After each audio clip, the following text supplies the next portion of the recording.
नमस्कार भक्तों, आप सभी का स्वागत है हमारे चैनल भक्ति सागर में।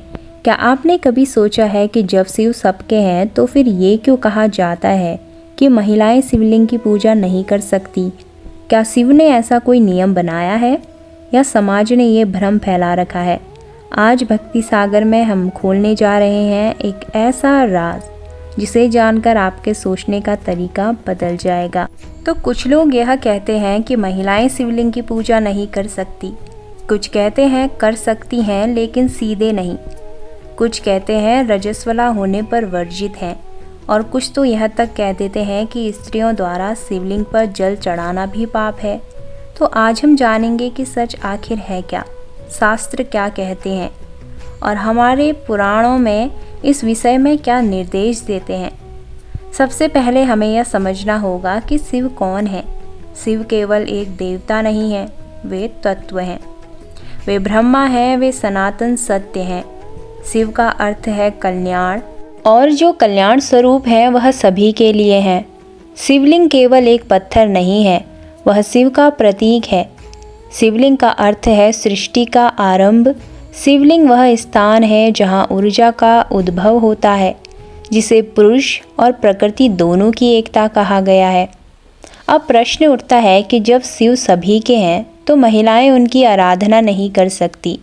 शास्त्रों में कहीं ऐसा स्पष्ट रूप से नहीं लिखा गया है कि महिलाएं शिवलिंग की पूजा नहीं करें, बल्कि कई जगह यह बताया गया है कि स्त्रियों ने शिव की भक्ति करके महान फल प्राप्त किए। पौराणिक कथाओं में पार्वती स्वयं शिव की उपासिका थी और घोर तप करके उन्होंने शिव को प्राप्त किया। सावित्री ने यमराज से अपने पति को वापस पाने के लिए शिव का ध्यान किया। अनुसुया ने शिव का पूजन कर उन्हें त्रिदेव रूप में प्रसन्न किया। अपाला नाम की कन्या ने घोर रोग होने पर शिवलिंग पर स्नान जल अर्पित किया और स्वयं स्वस्थ हो गई। स्कंद पुराण में लिखा है कि जो भी श्रद्धा और भक्ति से शिव का स्मरण करता है उसे शिव कृपा अवश्य प्राप्त होती है, चाहे वह स्त्री हो या पुरुष, गरीब हो या अमीर, शूद्र हो या ब्राह्मण। हाँ, कुछ नियम अवश्य बताए गए हैं, जैसे रजस्वला स्त्री यानी मासिक धर्म के समय महिला को किसी भी पूजा पाठ से दूर रहने की सलाह दी गई है। यह नारी के लिए शुद्धता का नहीं बल्कि आराम का नियम है, क्योंकि उस समय शरीर और मन विश्राम की स्थिति में होता है। इसे पाप से जोड़ना उचित नहीं है। यह प्राकृतिक प्रक्रिया है और धर्मशास्त्रों में इसे गंदा या अपवित्र नहीं माना गया है। केवल कुछ नियमों के कारण उस समय विशेष स्थिति में पूजा न करने की सलाह दी गई है। अब आइए समझते हैं कि शिवलिंग पूजन में क्यों कुछ लोग महिलाओं को रोकते हैं। इसकी शुरुआत तब से हुई जब धर्म के साथ परंपराएं जुड़ती चली गई। पहले स्त्रियां भी यज्ञ करती थी, मंत्र पढ़ती थी, पूजा करती थी, लेकिन कालांतर में समाज ने उसे केवल ब्राह्मण पुरुषों तक सीमित कर दिया। इसी सोच के कारण शिवलिंग, जो सृजन का प्रतीक है, उसे भी पुरुष प्रधानता ने जोड़ दिया। जब शिवलिंग में प्राकृतिक यानी स्त्री तत्व भी समाहित हैं, लिंग का अर्थ ही सृजन से है और सृष्टि स्त्री और पुरुष दोनों से ही चलती है। अगर हम दक्षिण भारत की बात करें तो वहाँ स्त्रियाँ पूरी श्रद्धा और आस्था से शिवलिंग की पूजा करती है। केरल में स्त्रियाँ रात भर शिवरात्रि में जागरण करती है और जलाभिषेक करती है। तमिलनाडु के बहुत से मंदिरों में महिलाएं पुजारी भी होती हैं और शिवलिंग का रुद्राभिषेक भी करती हैं। इसी प्रकार उत्तर भारत में भी बहुत से मंदिरों में स्त्रियां जल चढ़ाती है, बेलपत्र अर्पित करती है और शिवजी की कथा करती है। श्रावण मास में महिलाएं सोमवार का व्रत करती है, जो शिवलिंग पूजन के बिना पूर्ण नहीं होता। तो फिर प्रश्न उठता है कि विरोध कहाँ से शुरू हुआ? इसका कारण है अज्ञान और परंपरा का गलत रूप से अनुसरण करना। जब किसी बात को बिना तर्क समझे अपनाया जाता है तो वह धीरे धीरे रूढ़ी बन जाती है, और यही स्त्रियों के शिव पूजन को लेकर हुआ।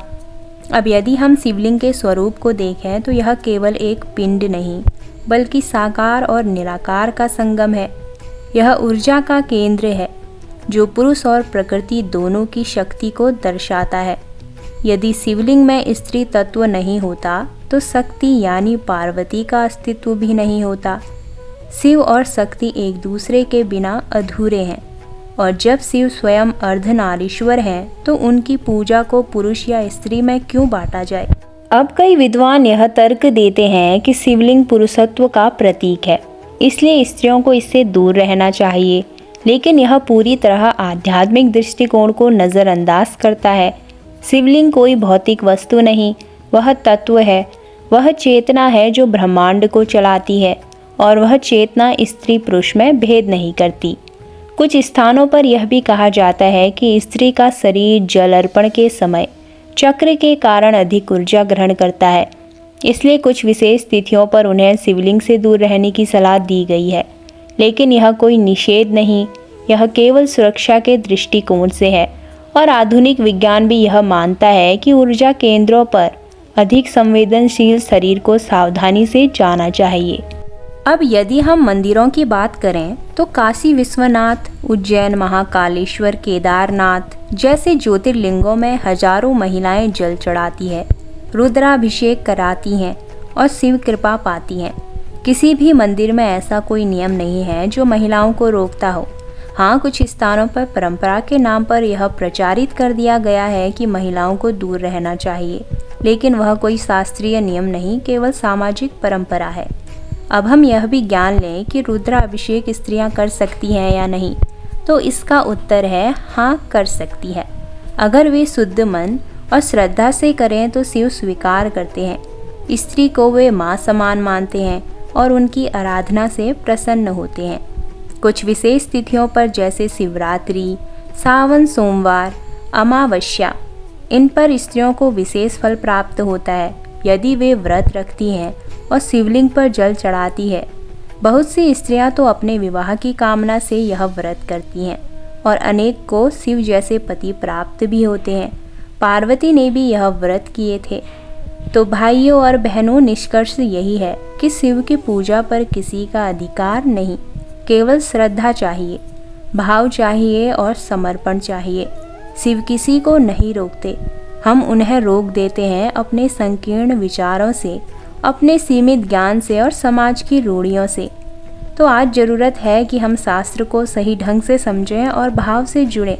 स्त्री हो या पुरुष, अगर भक्त सच्ची हो तो शिव स्वयं सामने आ जाते हैं। तो भक्तों, अगर आपको यह जानकारी उपयोगी लगी हो तो इस वीडियो को अधिक से अधिक लोगों तक पहुंचाएं। अगर आप हमारे चैनल पर नए हैं तो चैनल को सब्सक्राइब करना ना भूलें और हमारे साथ जुड़ जाएं ताकि आप ऐसी और भी वीडियो देख सकें। फिर मिलते हैं अगले वीडियो में।